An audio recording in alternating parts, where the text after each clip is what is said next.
आज हम डिस्कस करेंगे पॉइजनिंग के बारे में। पॉइजनिंग क्या है और उनके क्या मैनेजमेंट्स होते हैं, इस बारे में आज हम डिस्कस करेंगे। तो एक्चुअली जो पॉइजनिंग वर्ड है, ठीक है, जो पॉइजनिंग वर्ड है इसका मतलब क्या होता है चलिए जानते हैं। ओके, तो मैं लिख लेता हूँ पॉइजनिंग। पॉइजनिंग बेसिकली जब कोई भी ड्रग्स हो या केमिकल्स हो ना, इसको कोई इंजेस्ट कर लेता है, तो कोई इंजेस्ट कर लेता है, या आप बोल सकते हो इसको कोई इनहेल कर लेता है, इनहेल, ठीक है, या इसको कोई बॉडी में इंजेक्ट कर लेता है, इंजेक्ट कर लेता है। क्या कोई केमिकल्स जो है बॉडी में एब्जॉर्ब हो जाता है, ठीक है, एब्जॉर्ब हो जाता है। कोई भी ड्रग केमिकल जो मेनली टॉक्सिक सब्सटेंस होते हैं, ठीक है, तो उसके वजह से ये सारे चीज़ों के वजह से जो है पॉइजनिंग होता है।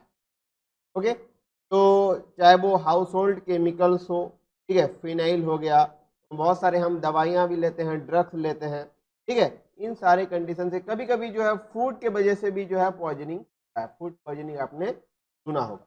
तो अगर सिम्टम्स की बात करें, सिम्टम्स की बात करें तो बहुत सारे सिम्टम्स पॉइजनिंग के केस में देखने को मिलता है, ठीक है। तो ये एक्यूट से क्रोनिक सिम्टम्स इसके देखने को मिलते हैं। एक्यूट से क्रोनिक, क्रोनिक सिम्टम्स जो है इसमें देखने को मिलते हैं, जैसे कि एक्यूट में नाउसिया, ठीक है, वोमिटिंग, एब्डोमिनल पेन, ये सारे कंडीशंस सिम्टम्स जो है पॉइजनिंग के केस में देखने को मिलते हैं। अगर क्रोनिक सिम्टम्स की बात करूं तो पेशेंट कभी कभी कोमा में भी चला जाता है और उसका डेथ भी होता है, ठीक है।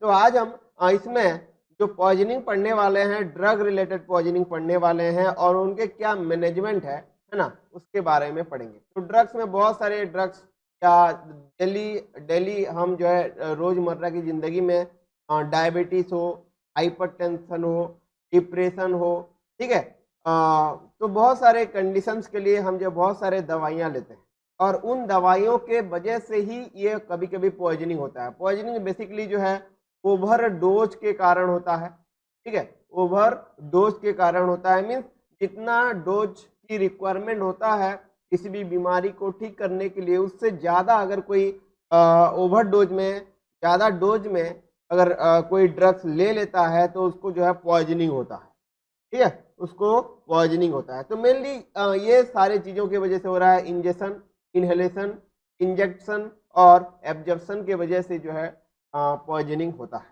ठीक है। तो वन बाय वन हम डिस्कस करने चलते हैं, ठीक है।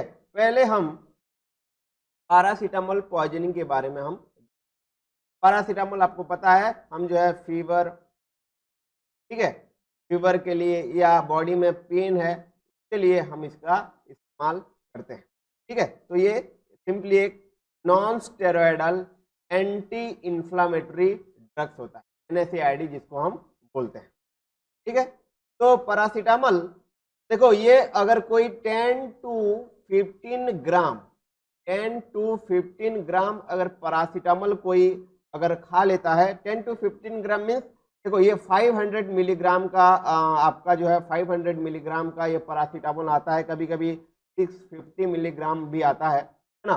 तो चाहे वो 500 मिलीग्राम हो या 650 मिलीग्राम हो, ये अगर 3-4 अगर हम टेबलेट खा लेते हैं तो वो 10 टू 15 ग्राम का बन जाता है और वही जो है पॉइजनिंग का केस बनता है, ठीक है। तो जब पैरासीटामोल पॉइजनिंग होता है तो within a first 24 hour, पहले 24 घंटे के अंदर अंदर पेशेंट को जो है, आप यहाँ देख सकते हैं, नाउसिया, वोमिटिंग, ठीक है, एनोरेक्सिया होने लगता है। एनोरेक्सिया का मतलब होता है eating disorder. Eating disorder means यहाँ जो पेशेंट है वो खाना छोड़ देता है, ठीक है, रेस्ट्रिक्शन ऑफ फूड इंटेक, जिससे ही उसका बॉडी वेट जो है धीरे धीरे घटने लगता है, ठीक है। और एब्डोमिनल पेन बहुत ज्यादा होता है, एब्डोमिनल पेन बहुत ज्यादा होता है, ठीक है, क्योंकि ये एसिड सिक्रेशन करते हैं, इसलिए एब्डोमिनल पेन होता है पैरासीटामोल के पॉइजनिंग में। फिर within 2 to 4 days, within 2 to 4 days क्या होता है, within 2 to 4 days serum transaminase enzyme जो है वो इंक्रीज होता है बॉडी में। और इसके अलावा बॉडी में जंडिस होता है, लीवर जो है बेसिकली जो है इफेक्ट होता है। ठीक है, पैरासीटामोल पॉइजनिंग में विद इन 2 डेज लीवर जो है वो डिसफंक्शन हो जाता है, फेलियर हो जाता है, तो लीवर में जंडिस और टेंडरनेस देखने को मिलता है। ठीक है, तो ये और अगर ट्रीटमेंट नहीं मिलता पेशेंट को, ठीक है, तो ये प्रोलंग होता जाता है और बढ़ता जाता है, जिसमें कि प्रोथ्रोम्बिन टाइम जो है वो प्रोलंग हो जाता है। ठीक है, और प्रोथ्रोम्बिन टाइम अगर बहुत ज़्यादा हो जाता है तो इसमें अल्टीमेटली जो है पेशेंट का लीवर फेलियर होता है। ठीक है, कुछ पेशेंट में जो है नेफ्रोटॉक्सिसिटी होता है। नेफ्रोटॉक्सिसिटी मीन्स यहाँ नेफ्रॉन, नेफ्रॉन जो है वो टॉक्सिक हो जाता है, मीन्स नेफ्रॉन जो है वो डैमेज होने लगता है। ठीक है, इसको हम रेनल फेलियर भी बोल रहे हैं। Renal failure means ultimately kidney जो है ना, किडनी जो है वो डैमेज हो जाता है। ठीक है, तो यहाँ पैरासीटामोल में आप जो है 2-3 पॉइंट्स याद रखेंगे। मेनली पैरासीटामोल अगर सही तरीके से टाइम पे अगर ट्रीटमेंट नहीं मिला तो पेशेंट को लीवर फेलियर हो सकता है, मीन्स पहले तो लीवर खराब होगा, लीवर के बाद जो है किडनी खराब होगा। ठीक है, तो liver failure, liver toxicity, nephrotoxicity और रेनल फेलियर होता है, क्योंकि पैरासीटामोल जो है, पैरासीटामोल का जो केमिकल्स है वो लीवर मेटाबोलाइज करता है उसको, और किडनी जो है उसको एक्सक्रीट आउट करता है। ठीक है, तो इसलिए ये दोनों ऑर्गन जो है इसके वजह से क्या होते हैं, अफेक्टेड होते हैं। ओके, तो चाहे वो किसी ब्रांड का आप पैरासीटामोल टेबलेट ले रहे हो, है ना, तो यहाँ पैरासिप 500 है। ठीक है, ये सिप्ला कंपनी का है। ऐसे भी जेरोडोल हो गया, बहुत सारे ऐसे डोलो हो गए, तो ये सारे पैरासीटामोल्स को अगर आप 10 to 15 ग्राम या 3 या 4 टेबलेट दिन में कम से कम 5-6 टेबलेट अगर ले लेते हैं गलती से, अनकॉन्शियसली और कॉन्शियसली, तो पैरासीटामोल पॉइजनिंग हो सकता है। तो इसके मैनेजमेंट ऑप्शन भी क्या है, क्या इसके मैनेजमेंट या ट्रीटमेंट है? ठीक है, ट्रीटमेंट है, चलिए इसके बारे में हम जानते हैं। तो पहला है इसमें स्टमक वॉश। ठीक है, स्टमक वॉश या इसको हम गैस्ट्रिक लैवेज भी बोलते हैं। और ये स्टमक वॉश हम किससे करेंगे, एक्टिवेटेड चारकोल से हम करेंगे, एक्टिवेटेड चारकोल। ठीक है, एक्टिवेटेड चारकोल क्या करता है, देखो यहाँ पैरासीटामोल का एब्जॉर्प्शन को रोकने में हेल्प करता है। It prevents further absorption of paracetamol. ठीक है, इससे कि पैरासीटामोल पॉइजनिंग जो है और ज़्यादा सीवियर नहीं होता। और सबसे दूसरा जो इम्पोर्टेंट ड्रग है, जो एंटीडोट है पैरासीटामोल का, वो है N-acetyl-cysteine। ठीक है, यहाँ आप देख सकते हैं N-acetyl-cysteine, ये 600 मिलीग्राम में आता है। तो इसको हम जो है पर केजी बॉडी वेट के हिसाब से 150 मिलीग्राम पर बॉडी केजी वेट के हिसाब से इन्फ्यूजन मीन्स आईवी रूट में हम पैरासीटामोल पॉइजनिंग में देते हैं। ठीक है, और ये 15 मिनट्स तक रिपीटेडली हम देते हैं। ठीक है, इसके अलावा तीसरा है इसमें ओरल लोडिंग डोज। N-acetyl-cysteine का ओरल लोडिंग डोज जो है 150 मिलीग्राम पर केजी बॉडी वेट के हिसाब से, फिर हम जो है 150 से फिर 70 मिलीग्राम केजी बॉडी वेट के हिसाब से एवरी 4 आवर्स के इंटरवल में हम देते हैं। ठीक है, कभी कभी 17 डोज तक हम दे सकते हैं N-acetyl-cysteine को। ठीक है, अगर ये बेहतर होता जाता है तो, मीन्स पैरासीटामोल पॉइजनिंग का जो कंडीशन है बेहतर होता जाता है, तो हम जो है डोज को हम, लोडिंग डोज को हम फॉलो करते रहते हैं, है ना, फॉलो करते रहते हैं। ठीक है, तो ये था आपका पैरासीटामोल पॉइजनिंग। होप आपको ये समझ में आया। तो यहाँ सबसे मैनेजमेंट में सबसे इम्पोर्टेंट जो एंटीडोट है वो है N-acetyl-cysteine। ठीक है, तो यहाँ 3 चीजों आप ध्यान रखेंगे। एक तो हो गया आपका गैस्ट्रिक लैवेज, जिसको हम स्टमक वॉश भी बोल रहे हैं, गैस्ट्रिक लैवेज हो गया आपका स्टमक वॉश या गैस्ट्रिक लैवेज, एक्टिवेटेड चारकोल के साथ हम करते हैं। दूसरा है आपका N-acetyl। ठीक है, आगे बढ़ते हैं दूसरा पॉइजनिंग के बारे में, जिसको हम सैलिसिलेट्स पॉइजनिंग भी बोलते हैं। ठीक है, सैलिसिलेट्स पॉइजनिंग में सैलिसिलेट्स ड्रग जैसे कि एस्पिरिन, एस्पिरिन, यहाँ आप देख सकते हैं एस्पिरिन, ठीक है। एस्पिरिन को हम बहुत सारे कंडीशंस में लेते हैं, बहुत सारे कंडीशंस में हम लेते हैं, चाहे वो ये मेनली एंटी कोआगुलेंट ड्रग्स होते हैं। एंटी कोआगुलेंट्स मीन्स ये ब्लड को कोआगुलेट होने से रोकते हैं, ब्लड को कोआगुलेशन करने से होने से रोकते हैं, तो ये एंटी कोआगुलेंट्स होते हैं, ठीक है। और ये एंटी इंफ्लामेटरी ड्रग्स भी होते हैं, anti inflammatory drugs, anti inflammatory drugs, ठीक है। और मेनली हम जो है इन्फ्लामेशन में, पेन में हम जो है एस्पिरिन का इस्तेमाल करते हैं। ओके, तो ये आपने यूजेस जान लिया। फिर बात करते हैं, जब सैलिसिलेट्स या एस्पिरिन की पॉइजनिंग होता है तो कौन कौन सा ऐसे कंडीशंस या सिम्टम्स हमें देखने को मिलते हैं। देखो, पहला होता है डिहाइड्रेशन, ब्लड में मीन्स हमारे बॉडी में आप बोल सकते हो फ्लूइड की कमी। Hyper pyrexia, hyper pyrexia means यहाँ बॉडी टेम्परेचर जो है, बॉडी टेम्परेचर इंक्रीज होने लगता है, इसको हम हाइपर पायरेक्सिया भी बोलते हैं, ठीक है। गैस्ट्रो इंटेस्टाइनल इरिटेशन भी होता है, जीआईटी में इरिटेशन, वोमिटिंग होता है पेशेंट को, ठीक है। ब्लड में अगर बात करें तो ब्लड में जो सिम्टम्स है उसको हम हेमाटेमेसिस बोलते हैं, हेमाटेमेसिस मीन्स ब्लड वोमिटिंग, ठीक है। जो वोमिटिंग अगर करता है पेशेंट तो उसमें ब्लड आ जाता है, वोमिटिंग में ब्लड आने के जो चांसेस है वो सैलिसिलेट्स पॉइजनिंग में होता है। इसके अलावा बॉडी में जो एसिड एसिड बेस बैलेंस का जो हेमोस्टैटिस मैकेनिज्म है वो भी इम्बैलेंस हो जाता है, एसिड बेस इम्बैलेंस होता है। पेशेंट को थकावट महसूस होता है, रेस्टलेसनेस भी जिसको हम बोल रहे हैं, ट्रीमर होता है, कन्वल्सन जिसको हम बोल रहे हैं, डिलीरियम, एलुसिनेशन, ये मेनली ब्रेन रिलेटेड जो सिम्टम्स है वो देखने को मिलता है। इसमें मेटाबॉलिक एसिडोसिस भी होता है, एसिड का लेवल जो है बॉडी में धीरे धीरे बढ़ता जाता है, ठीक है।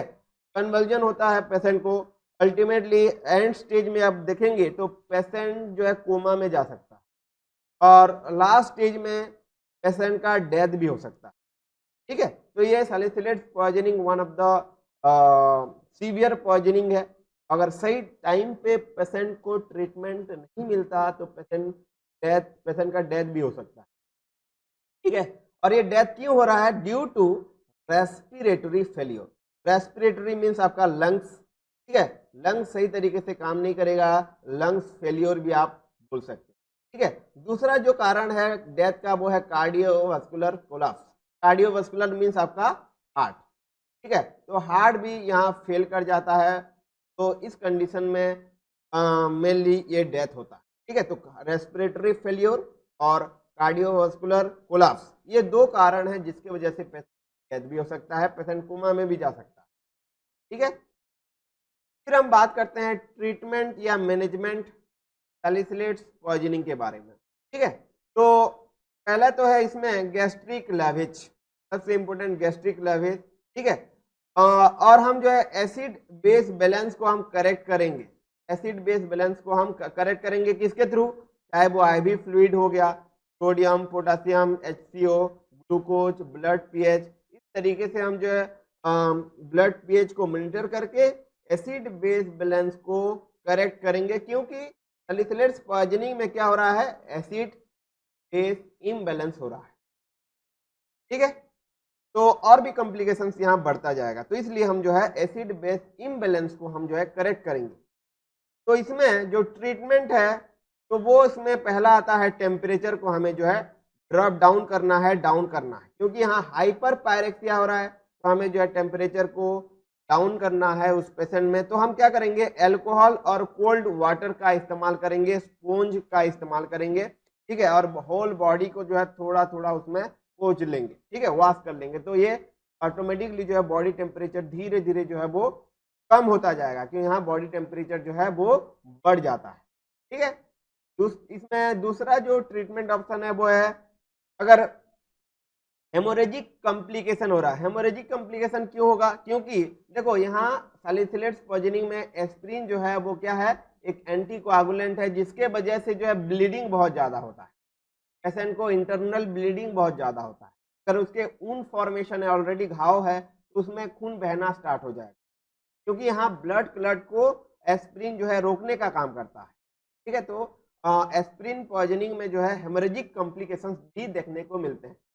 तो हम जो है क्या करेंगे, ब्लड ट्रांसफ्यूजन करेंगे, है ना, ब्लड ट्रांसफ्यूजन करेंगे पेशेंट को। और दूसरा है विटामिन के का सप्लीमेंट देंगे, क्योंकि विटामिन के जो है वो ब्लड क्लट करने में हेल्प करता है ना, ये ब्लड क्लट करने में हेल्प करता है, इसलिए हम विटामिन के सप्लीमेंट पेशेंट को दे सकते हैं। तीसरा बढ़ते हैं, हम जो है अल्कली डायूरेसिस देते हैं। डायूरेसिस में जैसे कि आपका अल्कली ड्रग जो हो गया है, इसमें सोडियम बाइकार्बोनेट, है ना, सोडियम बाइकार्बोनेट, और एक डायरेटिक ड्रग जैसे कि आपका फ्यूरेसिमाइड। ठीक है, फ्यूरेसिमाइड जो है ये डायरेटिक ड्रग है, आपको पता है डायरेटिक ड्रग जो है ये यूरिन आउटपुट को बढ़ाने का काम करते हैं। ठीक है, जिससे कि जो एस्पिरिन का जो केमिकल है यूरिन के थ्रू बाहर निकल जाएगा, जिससे कि जो पॉइजनिंग है वो धीरे धीरे कम होगा, कॉम्प्लिकेशन जो है धीरे धीरे कम होने लगेंगे। ठीक है, तो हम जो है फ्यूरेसिमाइड को इंट्रावेनस इन्फ्यूजन फ्लूइड के साथ जो है हम पेशेंट को देंगे। ठीक है, तो ये तीन कंडीशन के थ्रू, ये तीन मैनेजमेंट ऑप्शन के थ्रू हम जो है सैलिसिलेट्स पॉइजनिंग को मैनेज कर सकते हैं। ठीक है, तो होप आपको सैलिसिलेट्स पॉइजनिंग समझ में आया होगा। फिर आगे बढ़ते हैं मॉर्फिन पॉइजनिंग के बारे में। ओके, मॉर्फिन पॉइजनिंग, मॉर्फिन आपको पता है ये एक एंटी इन्फ्लामेटरी ड्रग्स होता है, एंटी इन्फ्लामेटरी ड्रग। मेनली बहुत ज्यादा सीवियर पेन हो रहा है पेशेंट को, सीवियर पेन हो रहा है, तो उस कंडीशन में हम जो है मॉर्फिन का इस्तेमाल करते हैं। किसी का अगर सडन एक्सीडेंट डेथ हो गया है, बहुत ज्यादा इंजरी हुआ है, तो उस कंडीशन में हम जो है मॉर्फिन देते हैं। ठीक है, मॉर्फिन हम देते हैं, मॉर्फिन सल्फेट टैबलेट में ये आता है, टैबलेट फॉर्म में, बहुत सारे डोसेज फॉर्म में आता है। तो इनका अगर पॉइजनिंग होता है, मीन्स कोई इंसान मॉर्फिन को जो है हद से ज्यादा ओवर डोज में अगर ले लेता है तो पॉइजनिंग होता है। तो उस कंडीशन में क्या सिम्टम्स और मैनेजमेंट हमें देखना है, कंसीडर करना है, चलिए उसके बारे में जानते हैं। देखो, जो मॉर्फिन एक ओपियोइड पॉइजनिंग है, ये ओपियोइड ड्रग भी हम बोलते हैं पॉइजनिंग को, और ये जो इसका लीथल डोज है, लीथल मीन्स आदमी का डेथ भी हो सकता है, आदमी के लिए जो है ये लाइफ थ्रेटनिंग भी हो सकता है, पेशेंट जो है मौत के मुंह में भी जा सकता है। ठीक है, तो जो अबाउट 250 मिलीग्राम जो है ना, अबाउट 250 मिलीग्राम जो है वो लीथल डोज होता है मॉर्फिन का। ठीक है, लेकिन कभी कभी जो एडिक्ट पर्सन होते हैं वो रोजमर्रा की जिंदगी में और मॉर्फिन का अगर सेवन कर रहे हैं, तो मॉर्फिन जो है वो कुछ कुछ पेशेंट टॉलरेट कर लेते हैं, मॉर्फिन को कुछ पेशेंट जो है टॉलरेट कर लेते हैं जो एडिक्ट होते हैं। ठीक है, लेकिन बाकी सारे पर्सन के लिए, हम लोगों के लिए, आपके लिए ये 250 मिलीग्राम जो है लीथल डोज साबित हो सकता है, आपका डेथ भी हो सकता है। ठीक है, तो सिम्टम्स क्या क्या होते हैं, सबसे इंपॉर्टेंट जो सिम्टम्स है मॉर्फिन पॉइजनिंग में वो है आपका respiratory depression. Respiratory depression means आपका जो रेस्पिरेशन है वो सही तरीके से नहीं हो पाएगा। ठीक है, इसमें ब्रीदिंग जो है वो स्वालो हो जाएगा, धीरे धीरे ब्रीदिंग आएगा। प्यूपिल जो है वो पिन पॉइंट हो जाएगा, प्यूपिल जो है वो छोटा हो जाएगा। ठीक है, तो इस तरीके से आप जो है जो पेशेंट का सिम्टम्स है उसको आप कंसीडर कर सकते हो, मॉनिटर कर सकते हो।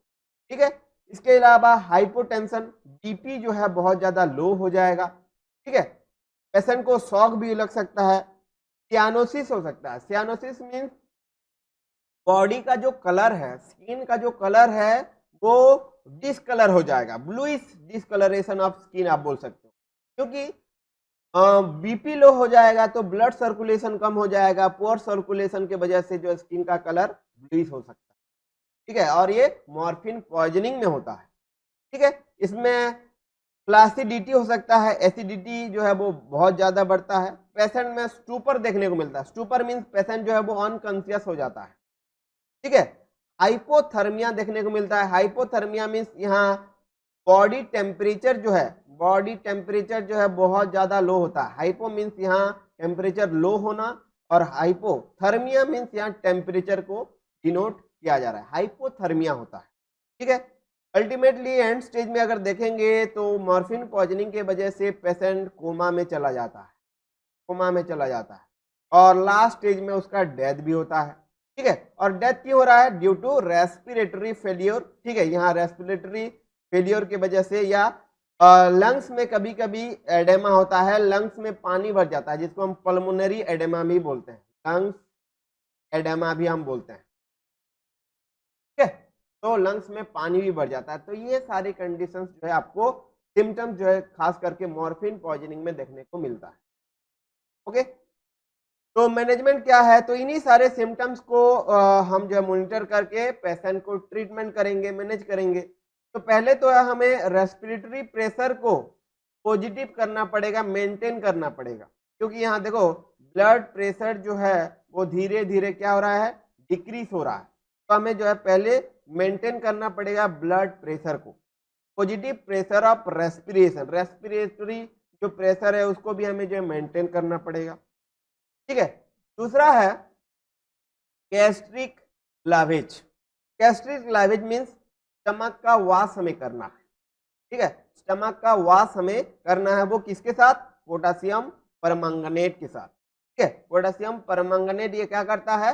मॉर्फिन को ऑन एब्जॉर्ब मीन्स एब्जॉर्ब करने के लिए प्रिवेंट करता है, मीन्स बॉडी में मॉर्फिन का जो एब्जॉर्प्शन है उसको प्रिवेंट करने का काम करता है पोटेशियम परमंगनेट, इसलिए इसको हम गैस्ट्रिक लावेज करते हैं। ठीक है, तो स्टमक में जितने भी मॉर्फिन है, जमा हुआ मॉर्फिन है, ठीक है, वो ब्लड सर्कुलेशन में साइमल्टेनियसली एब्जॉर्ब हो रहा होता है, तो उस कंडीशन को हम रोकने के लिए हम जो है पोटेशियम परमंगनेट का इस्तेमाल करते हैं गैस्ट्रिक लावेज में। ठीक है, तीसरा इसमें जो स्पेसिफिक एंटीडोट होता है मॉर्फिन का, स्पेसिफिक एंटीडोट, उसको हम बोलते हैं नालोक्सोन। नालोक्सोन हम जो है 0.4 to 0.8 मिलीग्राम इंट्रावेनस रूट में देते हैं, क्योंकि पेशेंट जो है यहाँ अनकॉन्शियस हो जाता है। ठीक है, और इंट्रावेनस सबसे अहम इंपॉर्टेंट रूट है, क्योंकि इमरजेंसी कंडीशन में हम जो है इंट्रावेनस रूट में ही ड्रग देते हैं। ठीक है, क्योंकि ये बहुत जल्दी फास्ट तरीके से अपना काम करते हैं। ठीक है, और इसको एवरी 10 to 15 मिनट्स में जो है इंट्रावेनस रूट में नालोक्सोन को हम देते रहेंगे। ठीक है, तो ये था आपका मॉर्फिन पॉइजनिंग।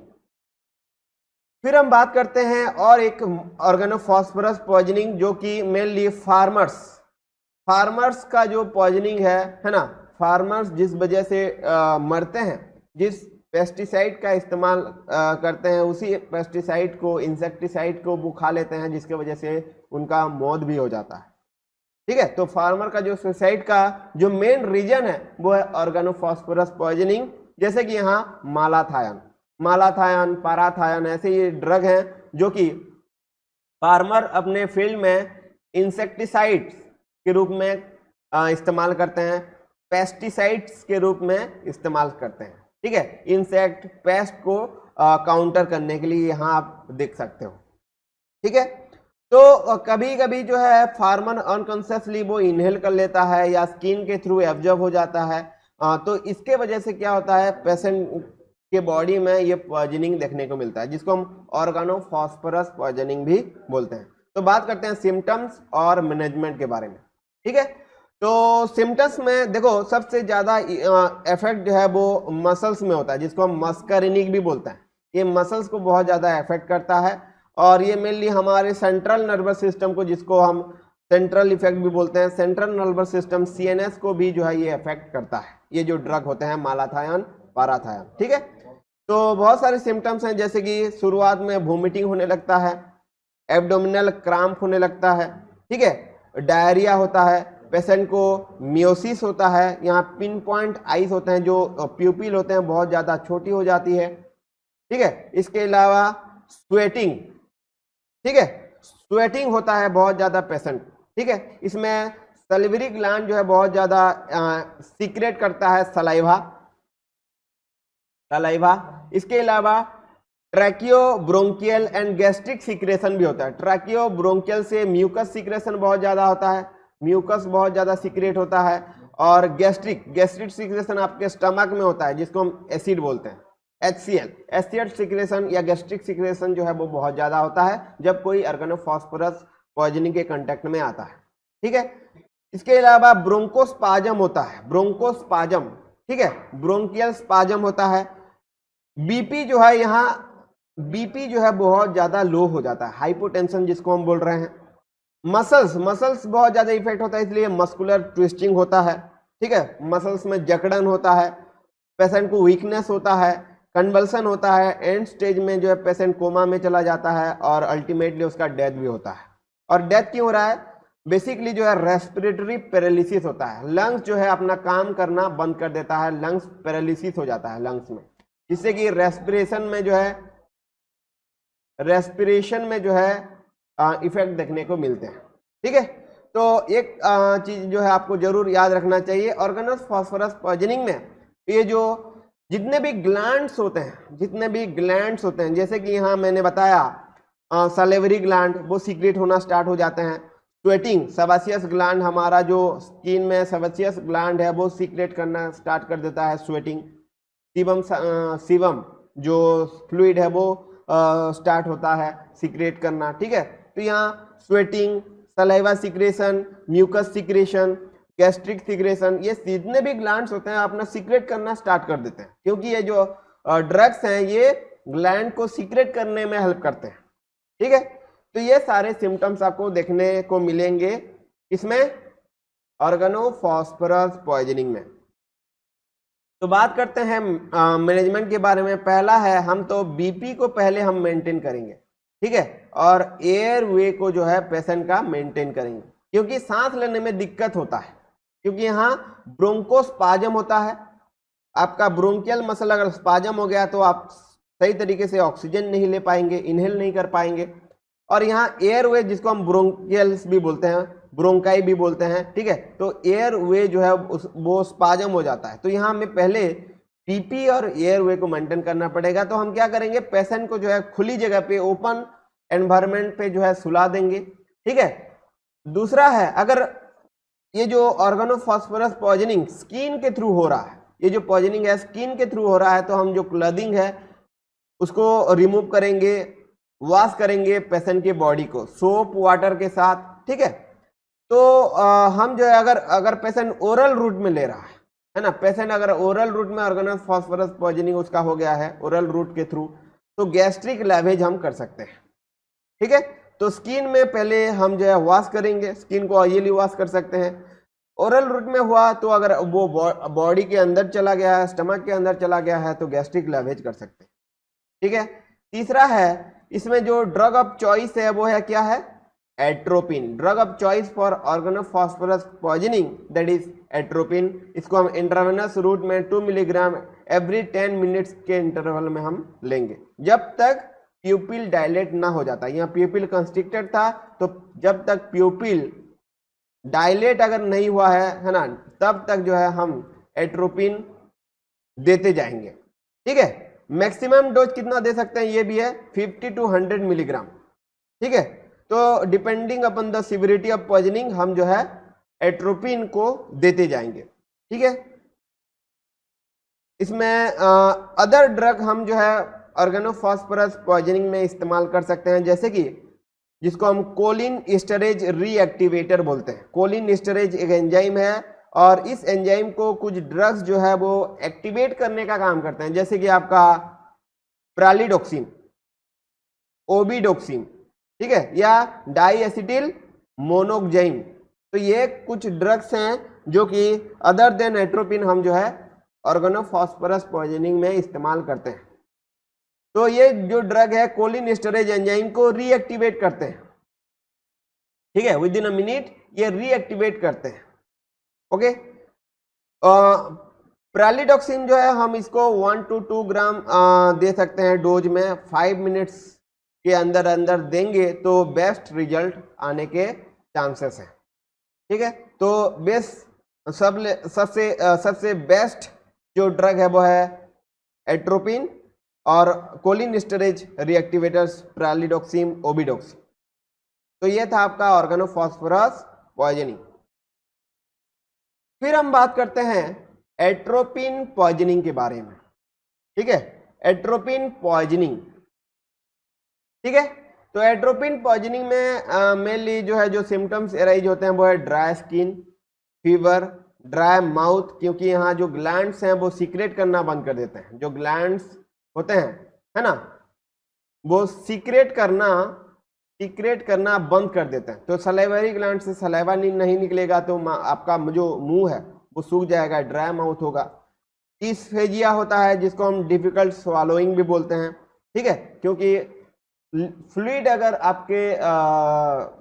आपके माउथ में नहीं है तो आप स्वालो नहीं कर पाएंगे, ठीक है। प्यूपिल जो है वो डायलेट हो जाता है, प्यूपिल जो है वो क्या हो जाता है, यहाँ डायलेट हो जाता है, ठीक है। तो ये इस तरीके से आप जो है सिम्टम्स को पहचान सकते हैं अगर एट्रोपिन पॉइजनिंग है। इसमें मटरिंग डिलीरियम होता है, पेशेंट को डिलीरियम मीन्स कंफ्यूजन होता है। पल्पिटेशन मीन्स हार्ट रेट बहुत ज़्यादा बढ़ जाता है।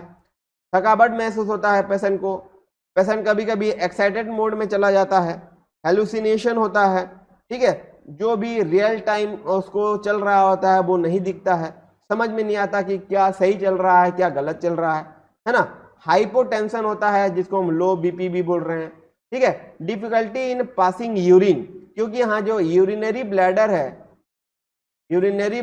है वो रिलैक्स हो जाता है, यूरिनरी ब्लैडर रिलैक्स हो जाता है, बाकी जो ग्लैंड्स हैं वो भी रिलैक्स हो जाता है, जिसके वजह से क्या हो रहा है, यूरिन पास होने में डिफिकल्टी होता है।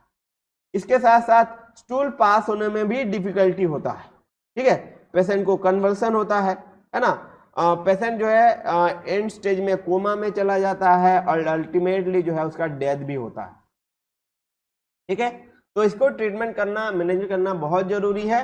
इसमें हम जो है पहले तो गैस्ट्रिक लैवेज देंगे, और इसमें जो ड्रग हम इस्तेमाल करेंगे गैस्ट्रिक लैवेज में वो है टैनिक एसिड, ठीक है, टैनिक एसिड। तो अगर एट्रोपिन ओरल रूट में अगर हम लिए हैं तो ओरल रूट में हम जो है टैनिक एसिड गैस्ट्रिक लैवेज के रूप में इस्तेमाल करेंगे, ठीक है। इसके अलावा हम सलाइन परगेटिव्स का इस्तेमाल करेंगे। सलाइन परगेटिव्स क्या करते हैं, ये भी एट्रोपिन का एब्जॉर्प्शन को प्रिवेंट करते हैं, जिससे कि पॉइजनिंग जो है वो और ज्यादा सीवियर नहीं हो पाता, ठीक है। हम इसमें टेपिड स्पोंजिंग का इस्तेमाल करते हैं, स्पोंज का इस्तेमाल करते हैं टू रिड्यूस टेम्परेचर, ठीक है। हम जो इसमें स्मॉल सिप वाटर का इस्तेमाल करेंगे टू मॉइस्चर द माउथ, क्योंकि यहाँ ड्राई माउथ हो रहा है, ड्राई माउथ की वजह से जो है पेशेंट जो है वो उसको निगलने में डिफिकल्ट होगा, तो हम जो है थोड़ा पानी डालेंगे माउथ में ताकि जो है वो मॉइस्चर हो सके, टेम्परेचर जो है वो कम हो सके, ठीक है। तो इसमें हम स्टेराइल सलाइन का इस्तेमाल कर सकते हैं, क्योंकि यहाँ जो है आई भी ड्राई होता है, टू प्रिवेंट आई ड्राइंग, ठीक है। हम जो है स्टेराइल सलाइन का इस्तेमाल करेंगे, आई के ऊपर इंस्टिल करेंगे हम स्टेराइल सलाइन, ठीक है।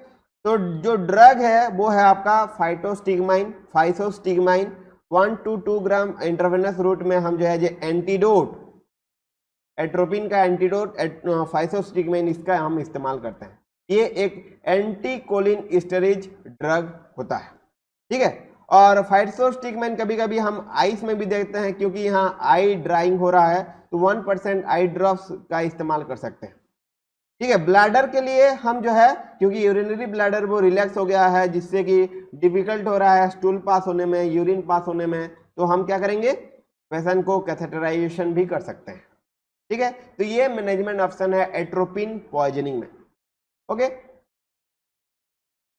फिर आगे बढ़ते हैं बार्बिचुरेट्स पॉइजनिंग, ठीक है।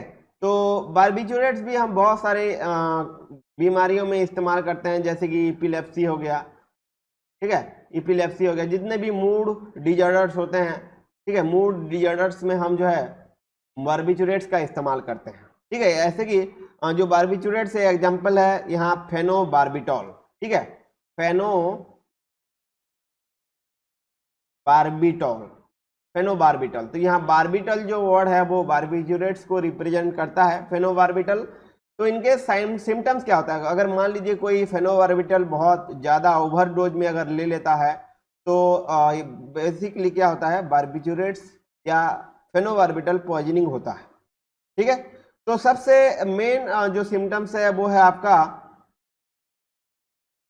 रेस्पिरेटरी डिप्रेशन, ठीक है। रेस्पिरेटरी डिप्रेशन, लंग्स जो है वो बहुत ज़्यादा इफेक्ट होते हैं, तो रेस्पिरेशन लेना तकलीफ हो जाता है, पेशेंट को दिक्कत होता है, ठीक है, इसमें ब्रीदिंग जो है बहुत ज़्यादा स्लो हो जाता है, स्वॉलो हो जाता है।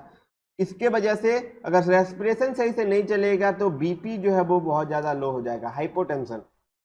ठीक है, समझ में आया? हाइपोटेंशन होता है। कार्डियोवास्कुलर कोलैप्स भी देखने को मिलता है, कार्डियोवास्कुलर कोलैप्स भी देखने को मिलता है, मींस हार्ट को भी जो है ये अफेक्ट कर रहा है, रेस्पिरेटरी साथ साथ हार्ट को भी जो है अफेक्ट कर रहा है, और अल्टीमेटली रेनल फेलियर भी होता है।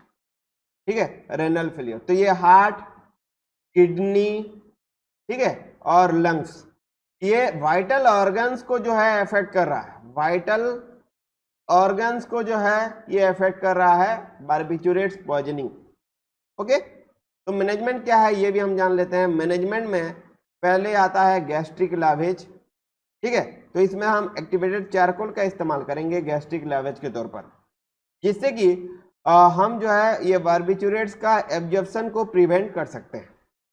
दूसरा है एयरवे, पेशेंट का जो एयरवे है उसको मेंटेन करेंगे, क्योंकि सांस लेने में दिक्कत होता है, जो ब्रोंकियल स्मूथ मसल है वो स्क्वीज हो जाता है, तो सांस लेने में दिक्कत होता है। तो हम पेशेंट को एडिक्वेट वेंटिलेशन में रखेंगे, ऑक्सीजन एडमिनिस्ट्रेशन जो है प्रॉपर्ली करेंगे। ठीक है, तो ये जनरल सपोर्टिव मेजर जो है हमें लेना है। बीपी को यहाँ मेंटेन करेंगे, फ्लूइड बैलेंस को हम जो है मेंटेन करेंगे। ठीक है, इसमें हम जो है अल्काली डाययूरेसिस लेते हैं, जैसे कि सोडियम बाइकार्बोनेट, ये एक अल्काली ड्रग होता है। डाययूरेटिक ड्रग जैसे कि आपका फ्यूरेसिमाइड अगर हम देंगे तो ये जो है बार्बिचुरेट्स को यूरिन में बाहर निकालने का काम करेंगे।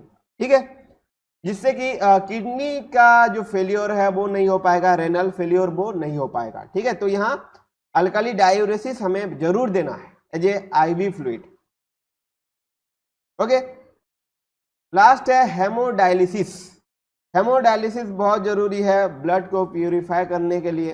ठीक है, तो रेनल फेलियर को प्रिवेंट करना है, ठीक है, तो हम हेमोडायलिसिस जरूर कर सकते हैं। तो ये था आपका बार्बिचुरेट्स पॉइजनिंग।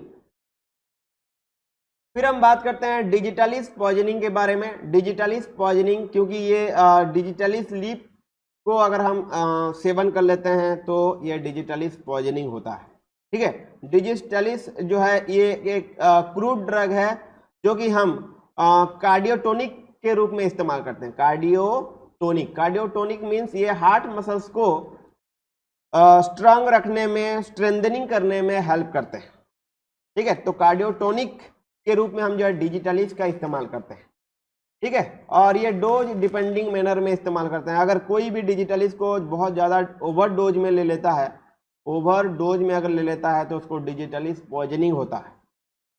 ठीक है, तो ये मेनली हार्ट मसल्स में या हार्ट में बहुत ज़्यादा इफेक्ट देखने को मिलता है जब अगर हम डिजिटलिस को ओवरडोज में ले रहे हैं तो। ठीक है, तो सिम्टम्स क्या क्या है चलिए जानते हैं। पहले तो हम बात करते हैं कार्डियक टॉक्सिसिटी के बारे में। मीन्स ये हार्ट को बहुत ज़्यादा इफेक्ट करते हैं, तो इसमें आपको एरिथमिया देखने को मिलेंगे। Arrhythmia means abnormal heart beat. ठीक है, जिसमें कि एक्स्ट्रा सिस्टोल होगा, सिस्टोल जो है बहुत ज़्यादा होगा। ब्राडीकार्डिया हो सकता है, ब्राडीकार्डिया मीन्स लो बीपी हो सकता है, हार्ट रेट जो है बहुत ज़्यादा लो हो जाएगा। ठीक है, पल्स जो है वो उसमें भी पल्स में भी जो है एबनॉर्मलिटी देखने को मिलेगा।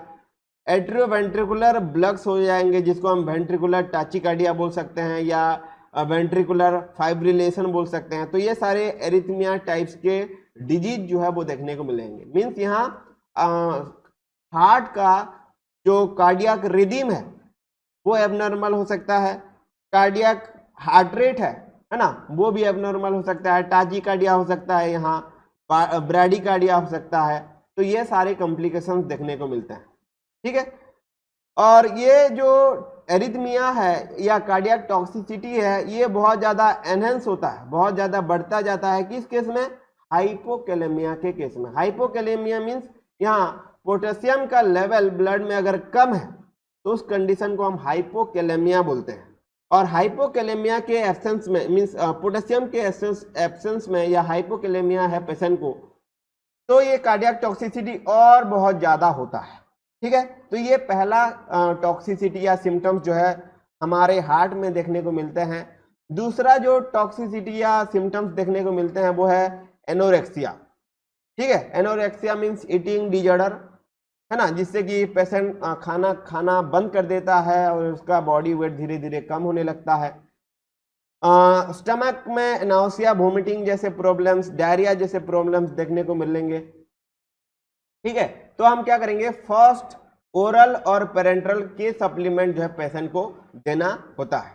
ठीक है, तो सिम्टम्स में जैसे कि मैंने बोला, बहुत ज्यादा वीकनेस फील करेगा पेशेंट, कंफ्यूजन हो सकता है, हेलुसिनेशन हो सकता है, अच्छे से दिखाई भी नहीं देगा, ब्लड विजन जिसको हम बोल रहे हैं। ठीक है, तो मैनेजमेंट ऑप्शन में क्या क्या आता है, चलिए बात करते हैं। तो पहले तो हम डिजिटलिस एडमिनिस्ट्रेशन को रोकेंगे, स्टॉप डिजिटलिस। ठीक है, दूसरा है ओरल और पेरेंट्रल पोटेशियम सप्लीमेंट देंगे, क्योंकि यहाँ ऑलरेडी हमने डिस्कस किया कि पोटेशियम सप्लीमेंट अगर या पोटेशियम का सप्लाई हो रहा है बॉडी में तो डिजिटलिस पॉइजनिंग धीरे धीरे कम होगा। या हाइपोकैलेमिया है तो जो डिजिटलिस का टॉक्सिसिटी है वो बढ़ता जाता है। तो यहाँ हम पेरेंट्रल रूट में या ओरल रूट में पोटेशियम सप्लीमेंट हम देंगे। ठीक है, वेंट्रिकुलर एरिथमिया को ठीक करना है तो हम जो है फेनाइटोइन का इस्तेमाल करेंगे। इंट्रावेनस रूट में हम जो है फेनाइटोइन ले सकते हैं, क्योंकि यहाँ जो है एरिथमिया होता है पेशेंट को। ठीक है, ब्राडिकार्डिया ठीक करना है तो हम एट्रोपिन लेंगे, या सुप्रावेंट्रिकुलर एरिथमिया है तो हम प्रोप्रानोलोल ले सकते हैं। ठीक है, आजकल मार्केट में एंटी डिगोक्सिन एक इम्यूनोथेरेपी होता है जो कि हम डिजिटलिस पॉइजनिंग में इस्तेमाल कर सकते हैं, और ये लाइफ सेविंग भी होता है। ओके, लाइफ सेविंग भी होता है। तो ये था आपका डिजिटलिस लीफ पॉइजनिंग। फिर हम बात करते हैं अल्कोहल पॉइजनिंग के बारे में, अल्कोहल पॉइजनिंग। ठीक है, तो अल्कोहल पॉइजनिंग में सबसे ज्यादा सिम्टम्स जो है देखने को मिलते हैं वो है सीएनएस डिप्रेशन, डायलेट्स प्यूपिल, प्यूपिल जो है डायलेट हो जाएगा, स्लर्ड स्पीच, स्पीच मीन्स जो है वो डिफिकल्टी होता है बोलने में, स्लर्ड स्पीच, है ना, या वोमिटिंग, जो कि जीआईटी इफेक्ट जो है सिम्टम्स देखने को मिलते हैं अल्कोहल पॉइजनिंग के बारे में। अगर देखेंगे तो टाचिकार्डिया, है ना, यहाँ हार्ट रेट बहुत ज्यादा बढ़ जाता है, टाचिकार्डिया जिसको हम बोल रहे हैं। लॉस ऑफ हमारा जो सेंसरी ऑर्गन्स हैं वो लॉस कर जाते हैं, loss of reflexes, sensory organs जो है वो सही तरीके से काम नहीं कर पाता। बीपी जो है यहाँ लो होता है, हाइपोटेंशन जिसको हम बोल रहे हैं। सर्कुलेटरी कोलैप्स होता है, यहाँ कार्डियक मीन्स कार्डियक मसल्स जो है सही तरीके से काम नहीं कर पाते, हार्ट मसल्स जो है वो काम कर नहीं कर पाते, जिससे वजह से सर्कुलेशन सही तरीके से नहीं हो पाता। ठीक है, hypothermia, hypothermia means body temperature जो है जब लो होने लगता है उसको हम हाइपोथर्मिया बोलते हैं, और ये भी अल्कोहल पॉइजनिंग के केस में देखने को मिलता है। पेशेंट को बहुत ज्यादा कन्वर्जन होता है जिसको हम स्टूपर भी बोलते हैं, और एंड स्टेज में अगर सही तरीके से सही टाइम पे अल्कोहल पॉइजनिंग में अगर ट्रीटमेंट नहीं मिल पाता है पेशेंट को तो पेशेंट जो है कोमा में भी जा सकता है।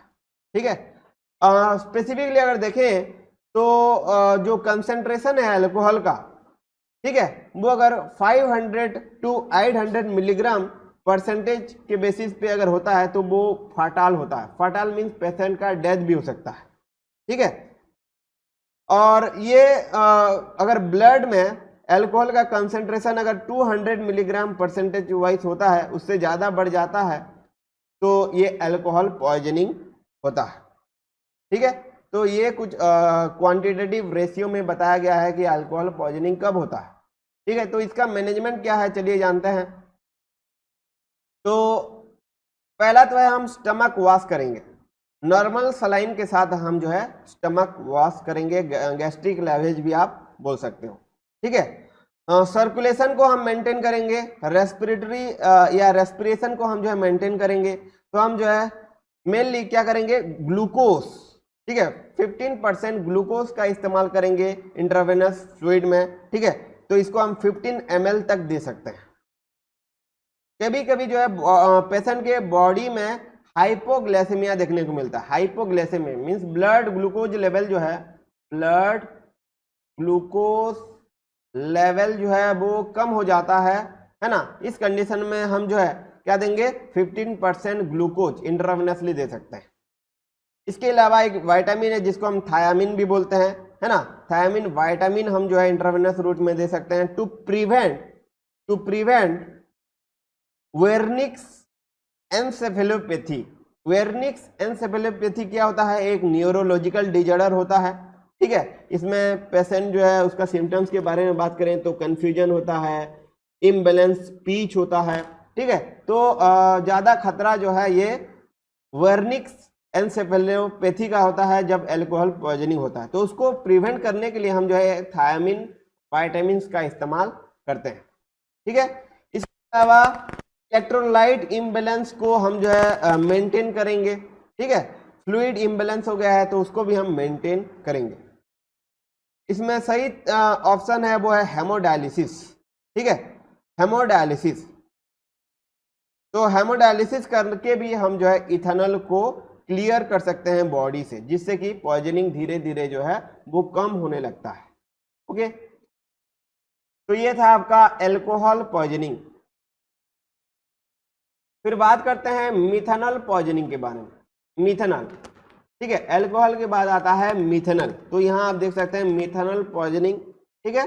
तो मेनली हम जो इसको एंटीसेप्टिक के रूप में इस्तेमाल करते हैं, एंटीसेप्टिक।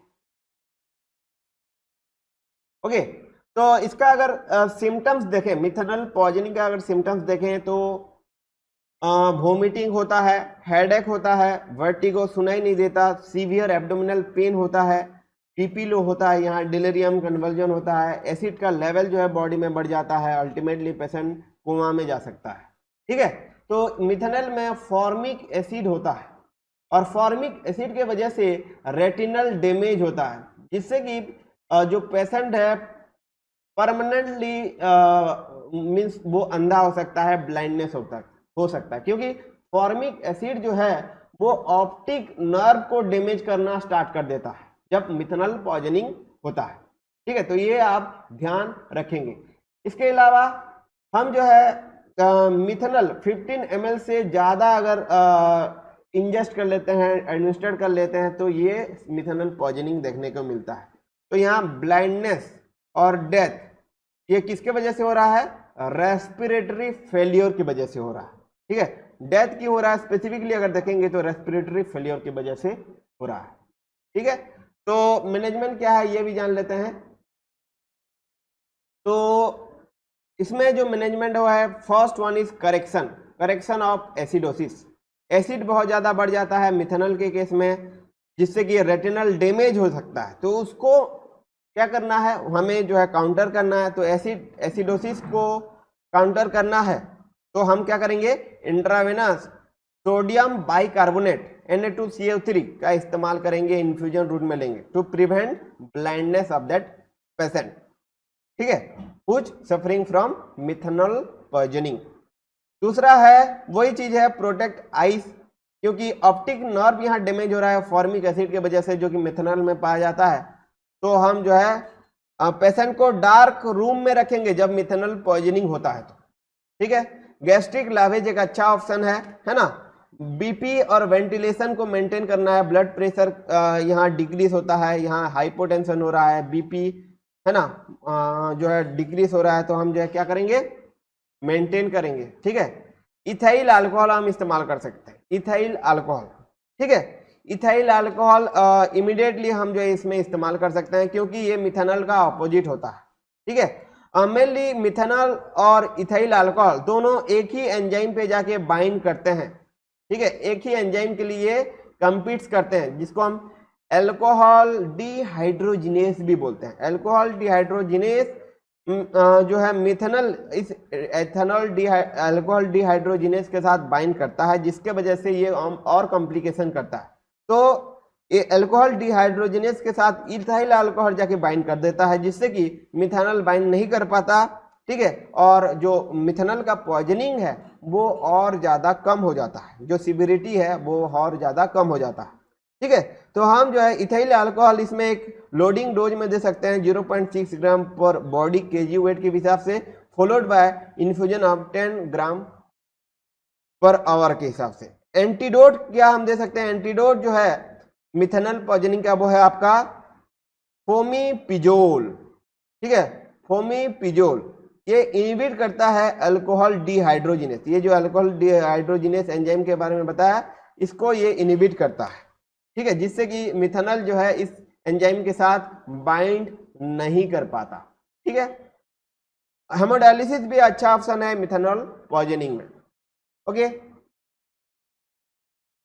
फिर हम बात करते हैं हेपारिन पॉइजनिंग के बारे में। हेपारिन पॉइजनिंग, ठीक है, तो ये वीडियो जो है थोड़ा लंबा होता जा रहा है, तो स्पेसिफिकली अगर देखेंगे तो ये कुछ ड्रग्स है जिसके बारे में हम पॉइजनिंग पढ़ेंगे। तो हेपारिन पॉइजनिंग में अगर बात करें तो हेपारिन जो है ये एंटी कोआगुलेंट्स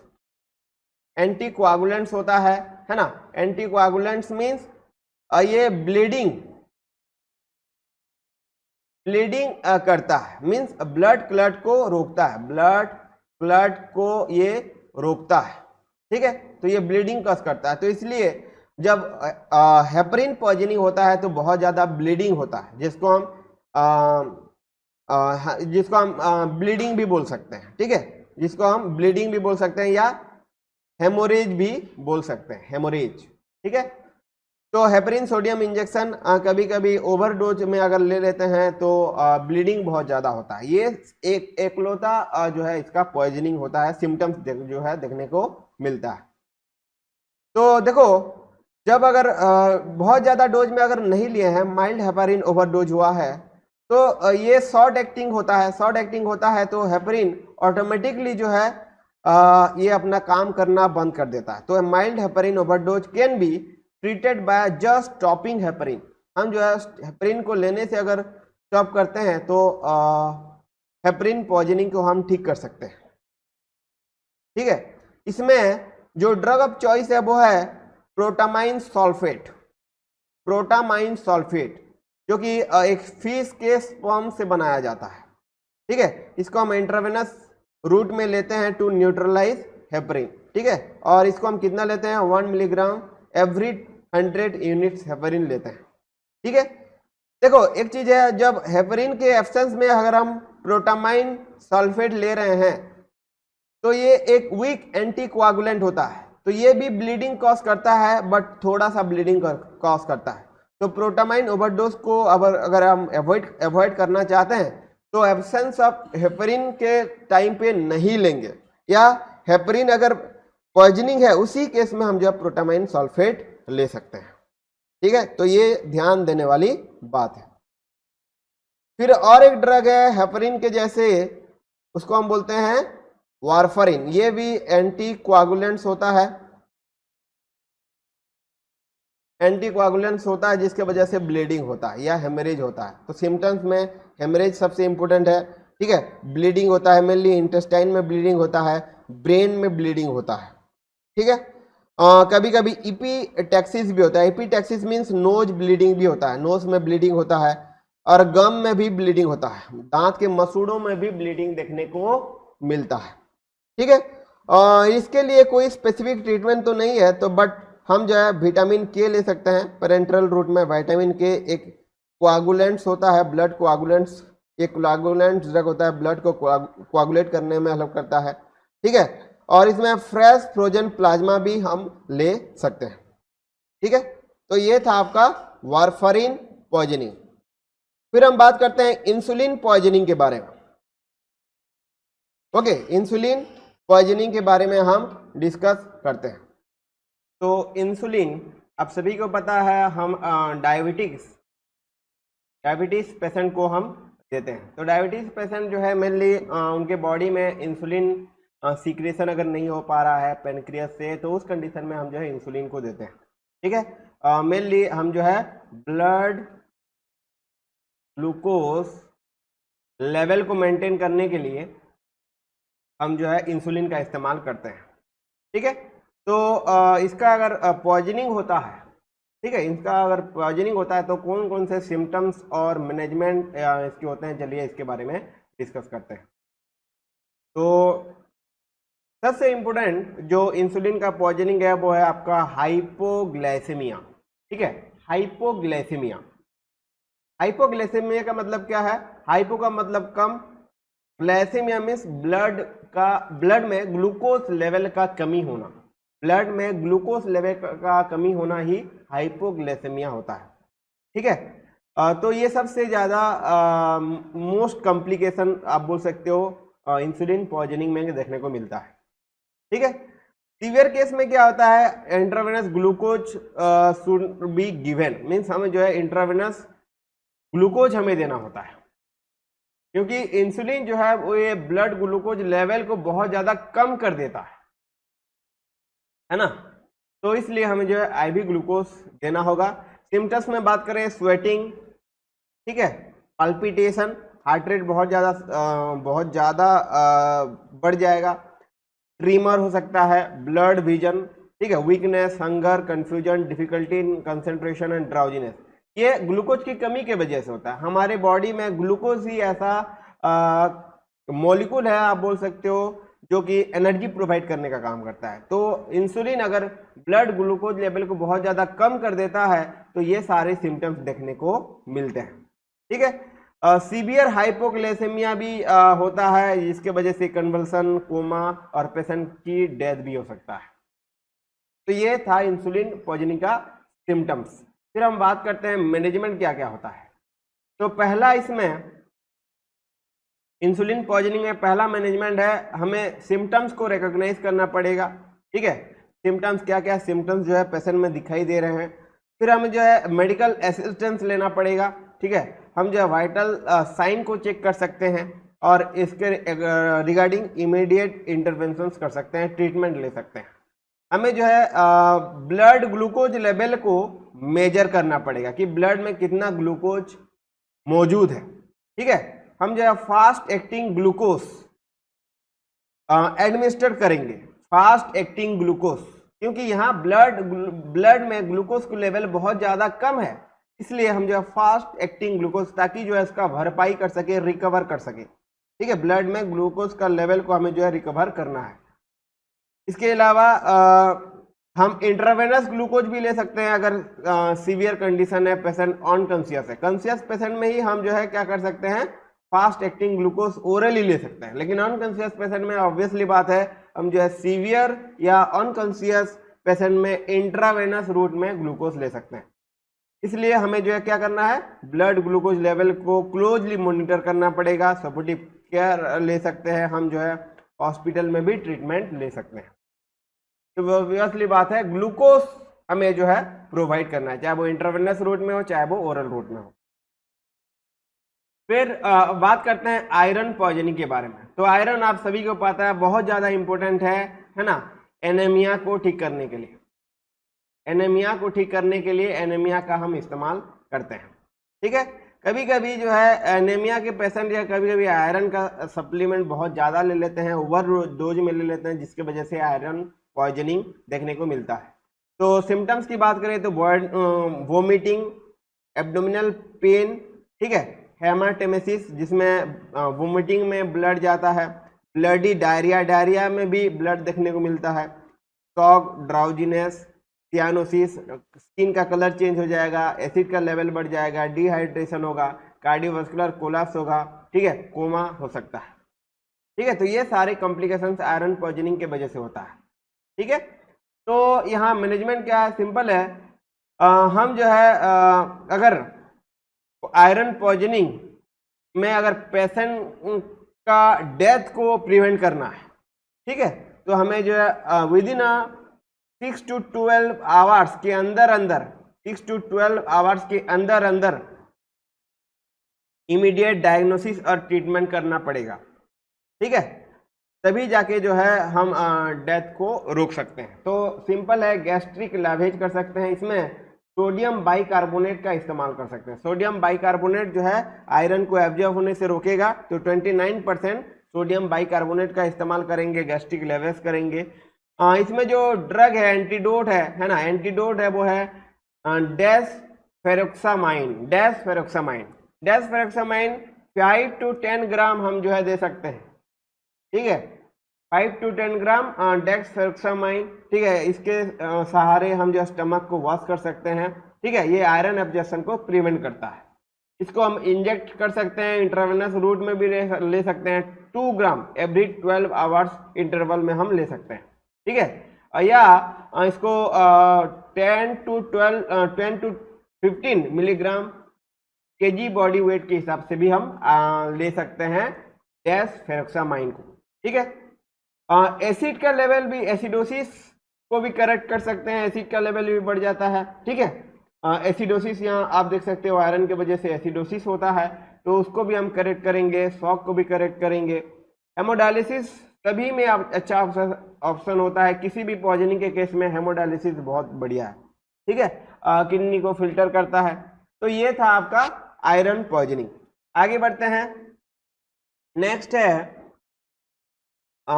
साइनाइड पॉइजनिंग। साइनाइड एक खतरनाक जहर होता है। ठीक है। साइनाइड पॉइजनिंग में मेनली ये क्या करता है, ये एक एंजाइम है हमारे बॉडी में जिसको हम साइटोक्रोम ऑक्सीडेज बोलते हैं। ठीक है। उसके साथ ये जो साइनाइड है वो बाइंड हो जाता है। ठीक है। और भी बहुत सारे वाइटल एंजाइम्स के साथ ये बाइंड करते हैं। ठीक है। जिससे कि क्या होता है, result in inhibition of cellular respiration. जो रेस्पिरेशन है वो इनिबिट होता है ना, and block the utilisation of oxygen. Oxygen जो है वो सही तरीके से बॉडी में एंटर नहीं हो पाता। तो यहाँ मेनली हमारा जो रेस्पिरेटरी सिस्टम है उसको ये साइनाइड पॉइजनिंग में इफेक्ट करता है। ठीक है। तो साइनाइड पॉइजनिंग रैपिडली फटाल, ये धीरे धीरे बहुत ज़्यादा सीवियर होता जाता है, फटाल होता है, पेशेंट का डेथ बहुत जल्दी होता है इसमें। ठीक है। तो इमीडिएट ट्रीटमेंट इसके लिए बहुत जरूरी है। ठीक है। तो ये स्पेसिफिक इसके सिम्टम्स जो है साइनाइड पॉइजनिंग का होता है। ठीक है। तो रेस्पिरेशन मीन्स सीधा आप लंग्स को ही समझते हैं, है ना। तो मैनेजमेंट क्या है, तो सबसे ज़्यादा इम्पोर्टेंट जो ड्रग है हम साइनाइड पॉइजनिंग में इस्तेमाल करते हैं वो है आपका एमाइल नाइट्राइट। Amyl nitrite. ठीक है। हम इसको इनहेलेशन रूट में इस्तेमाल करते हैं। ठीक है, साइनाइड पॉइजनिंग में। और एक होता है सोडियम नाइट्राइट। सोडियम नाइट्राइट को हम इंट्रावेनस इंजेक्शन में इस्तेमाल करते हैं। ठीक है। और ये 10 ml 3% सॉल्यूशन में इस्तेमाल करते हैं। कभी कभी जो है सोडियम थाइसल्फेट का इस्तेमाल करते हैं। ठीक है। सोडियम थाइसल्फेट ये इंट्रावेनस रूट में हम 50 ml और 25% सॉल्यूशन में इस्तेमाल करते हैं। तो ये चाहे वो इनहेलेशन रूट में हो, है ना, चाहे वो इंट्रावेनस रूट में हो, इन्हीं रूट में हम इस्तेमाल करेंगे कि पेशेंट जो है कॉन्शियस कंडीशन में होता है। इसी कंडीशन में ही हम जो है इनहेलेशन रूट में भी एमिल नाइट्रेट इनहेलेशन ये जो ड्रग है इसका इस्तेमाल करेंगे। ठीक है। क्योंकि पेशेंट का कंडीशन बहुत ज़्यादा खराब होता है।